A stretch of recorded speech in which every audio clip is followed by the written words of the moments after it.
Yeah, so the New York Liberty has a team, have made absolutely no secret about it. They have made no secret about trying to get Caitlin Clark on that team. They have done that for years now. We've seen it with Sandy, Aaron Kane, and what you call it, Stewie and Sabrina.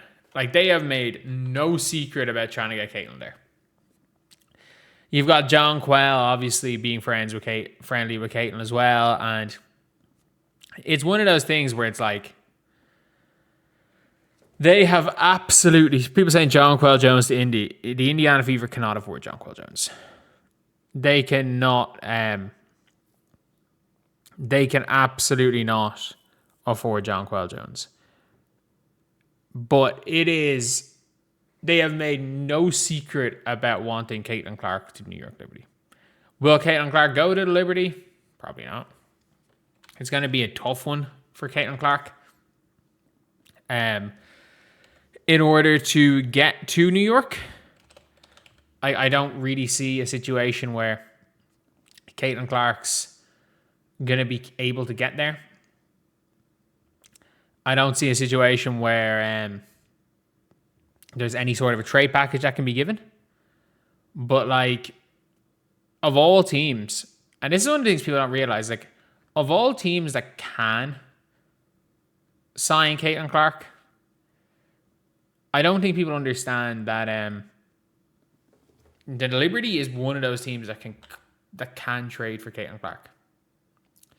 They have the best package for Caitlin Clark. I don't think they're going to trade for her, by the way. I think it'll have to be a situation where it's like Caitlin demands a trade, and I don't think that's happening. But when you have the ability to give Indiana Satu, Astier,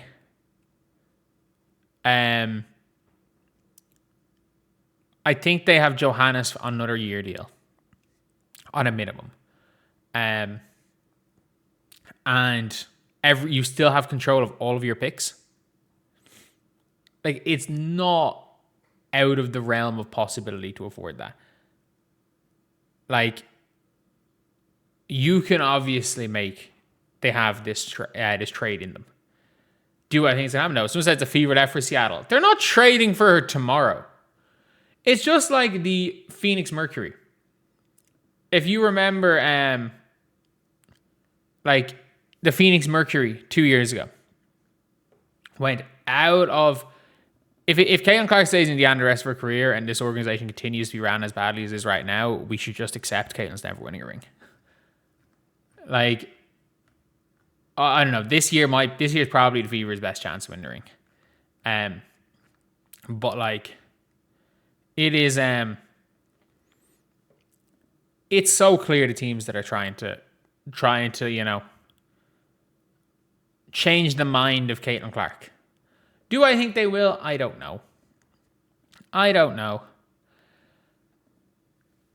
But rival teams are trying to do it. We saw Sophie Cunningham for the entirety of All-Star Weekend in 2024 trying to recruit Caitlin to Phoenix. We've seen so many players on certain teams trying to recruit Caitlin to their team. Like, you're seeing the Liberty. You saw Matt Ishbia when he was like such a successful All-Star Weekend, posting photos of Caitlin Clark. Like, just in his All-Star photo dump, posting photos of Caitlin Clark. And you're just like, well, yeah, obviously. He's not been shy about it. Like, Ishbia has not been shy at all about bringing Caitlin Clark in. There's been no question about that. And it's like the Liberty as well have made absolutely no secret of their admiration of Caitlin Clark as a basketball player. Again, do I think anything comes from this? Unlikely, especially short term. But Caitlin Clark's 24. She's got 10 more years She's got 10 more years, and if I'm being real here, I think if she spends those 10 years in Indiana, if Indiana make it worth it for her to spend 10 years there, I think she's going to spend them in Indiana. I think she will spend them in Indiana. But the New York Liberty, the Liberty, and back in the day with Ishbia, they were the two that were really recruiting her.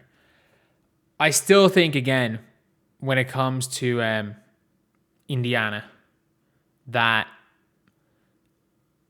her staying in Indiana is conditional. It's conditional on the Indiana Fever being competent as an organization. That's just my opinion of this.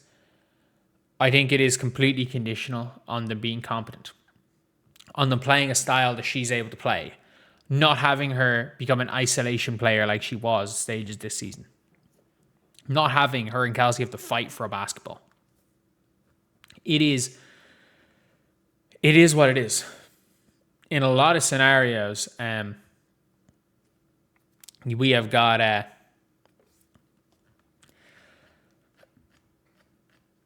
there's always going to be a chance.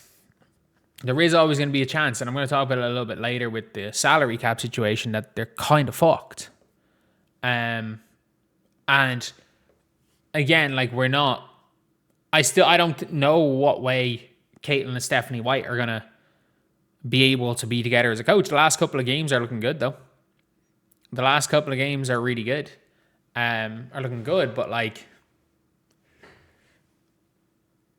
Caitlin went from, I'm here for life, to I'm here for a few years, to damn, 2029 is a long time for Aaliyah Boston.